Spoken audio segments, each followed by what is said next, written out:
What's funny is I had already resoluted to make this video, and then I just got a message from someone asking me if I have any intention on ever going back to a zero guard buzz cut. And so it's funny because like, well, that's what I was walking to my dad's shop to make this video when I got the message. So it's so interesting. The answer, no, no, no. I'm not planning on doing a zero guard buzz cut until I feel that I have no other option. So I want to unpack this and sort this out. You know, keep in mind, since the reboot, my hair loss truth is, whatever you believe about hair loss is true in your mind. So that's the truth that you should live by, okay? So my hair loss truth personally is that for me, I'm going to do the zero guard buzz cut for the rest of my life once I lose enough hair to feel that I'm sort of past the point of no return. Now, I'm being very vocal about the fact that right now, my hair is not as long as I need it to be. I'm still right at about 3 months since my last zero guard buzz cut, and it's only about 1.5 inches on top. And until it is 1.5 inches on top, it's not gonna be at the point where I feel truly comfortable. I don't feel comfortable with my hair being the length it is now. Not because of my hairline, but because, and I've done a pretty good job of hiding it today the way I fix my hair, but there's definitely, I don't care about this in the back. I really don't care that it's thinning. The main thing that I'm noticing is that there's definitely a thinning spot right here. And for my hair, it has to be 1.5 inches on top to where this looks like a solid mass. And my hair is actually thin enough on top where it's getting to the point where pretty much it's gonna have to be 1.5 inches or longer on top. And even then, if it gets too long, it's only gonna accentuate my hair loss.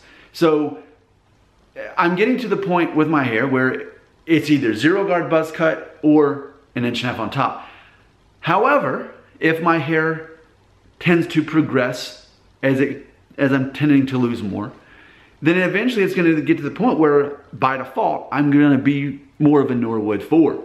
And for me personally, Norwood 4 is the status in which I personally will be buzzing it off the rest of my life. For me personally. Norwood 3, not really a big deal as long as there's no thinning. But I think what's gonna happen is, I think what we'll see with my hair loss, if it continues to get worse, is that I'll go from this Norwood 2.5 with diffuse thinning basically straight into a Norwood 4. I don't think that I'll really ever be a Norwood 3. I predict I will not be a Norwood 3. I predict it's, for me, my fate, if I continue to lose my hair, straight from Norwood 2.5 with diffuse thinning, just straight to Norwood 4. I don't think that you're ever gonna see that true peninsula with me. I think you're gonna see this Norwood 2.5, and then suddenly the bald spots here, thinning on top, and it's gonna get to the point where 1.5 inches on top's not gonna downplay that.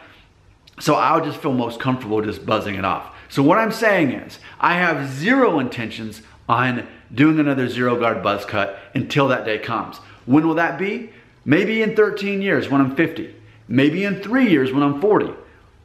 Maybe I'll be 60. I don't know, and I don't care. What I do know is, I have no desire to do a zero guard buzz cut at this point. Why, you ask? I'll tell you why. Because I've been growing my hair out for nearly 3 months now. And I really don't like the awkwardness of growing out a buzz cut when you've got diffuse thinning. I don't like it. It only accentuates the thinning. Now, I've come to terms with the thinning. That's fine. And again, that's why I'm so comfortable doing the zero guard buzz cut. But this is the last ride. This is the last hurrah for me having hair, however long it lasts. And I've come to terms with, at peace with the fact that there's a good chance that will be my reality in the near future or not. And for me, personally, it's funny, I was at a family reunion yesterday and the people started like talking and someone said something like, well, let's enjoy this time together because a year from now at the next family reunion, we don't know who's gonna be here next year. Any of us could go within the next year. And you know, the last couple of years, some people who are like in their 80s have been passing away, that generation. And so they were pointing that out. And you know, they had this moment to acknowledge that, which sort of seems depressing, but at the same time, like, okay, well, I guess it doesn't hurt to have a reminder that, you know, we could all die today or tomorrow or next year or whatever. And I think it's important that we come to terms with that. A lot of people never come to terms with death through their whole life. And I feel like for me at age 37, I've already come to terms with the fact that I'm going to die at some point, and I have a peace about that. I feel that also I have a peace about my hair as well, and I think that's very important. I think it's interesting and maybe even ironic that so many guys have made peace with death, but they haven't made peace with death of their hair. And for me, I think so much of my confidence comes from the fact that I feel confident that when I die, I know what's going to happen. And I feel confident that when I officially lose enough hair, that I know what's going to happen. And I'm not going to see that as a tragedy. I'm just going to see it as the next stage in life. So that's where I'm at. I have zero desire to do a zero guard buzz cut until my time comes for that Norwood 4 stage. At that point, Norwood 4 beyond, or just by default. And I know, yes, definitely, that the reason the Norwood system is flawed is because it doesn't account for diffuse thinning. That's why I'm saying Norwood 4 or the equivalent of. When I have noticeable balding and thinning going on up here, and it's noticeable, and an inch and a half hair won't cover that anymore, then my time has come. It's the equivalent of Norwood 4 or 5 or whatever you want to call it. But right now I can still get away with it. So I'm going to enjoy this last ride with hair, and then I'm going to buzz it off for the rest of my life. But, and I'm not ashamed of this, I'm not ashamed to say that I still have the ability to grow enough hair to where I don't have to do that. Okay? So right now, especially my family, they'd rather me have hair right now. Okay, I'll give them that wish. They would rather see me with hair. It doesn't matter to me, but if that's what they want, I'll give them that. I'll give them these last years of hair. 3 years till I'm 40, 13 years till I'm 50, however many years it is, I don't know and you don't know. But when that time comes, then I'll do it. But right now, I'm respecting their wishes, because for me, I could care less. But I'm respecting their wishes. Because that's the thing, that's the irony. It's not even irony, it's just like basic, makes sense. That in this life, what should you be caring about, right? The people that are closest to you, right? And I know that I create an illusion that we're like best pals by having these videos that you watch me 2 or 3 times a day. But imagine I have a life outside of a YouTube channel in which I have people that truly love me and that I see all the time. And if they say, hey Nick, if you can still grow hair, I'd rather you still have hair. Okay, I'll do that for them.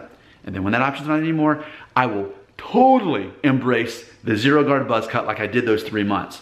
Okay? So it always comes back to this. The people who are at the zero guard buzz stage, they like me better when I shave my hair because I'm more relatable to them.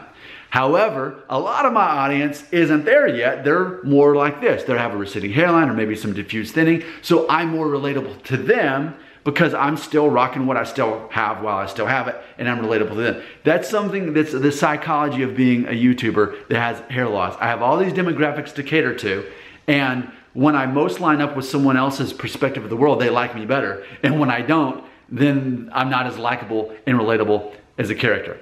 I have zero desire to go back to zero guard buzz cut until I am the equivalent of Norwood 4. At that point, when an inch and a half doesn't cut it anymore, then I'm gonna cut it. I'm just gonna zero guard buzz cut. I'll do a little spin around, see where we're at right now. There we go. That's where I'm at right now.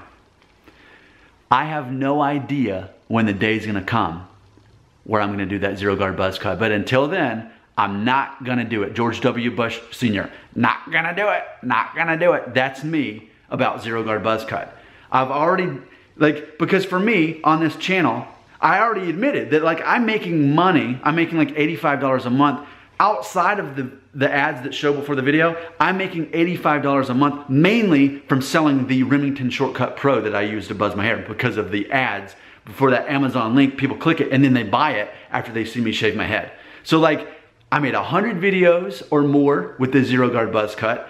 I feel like I got good mileage out of that.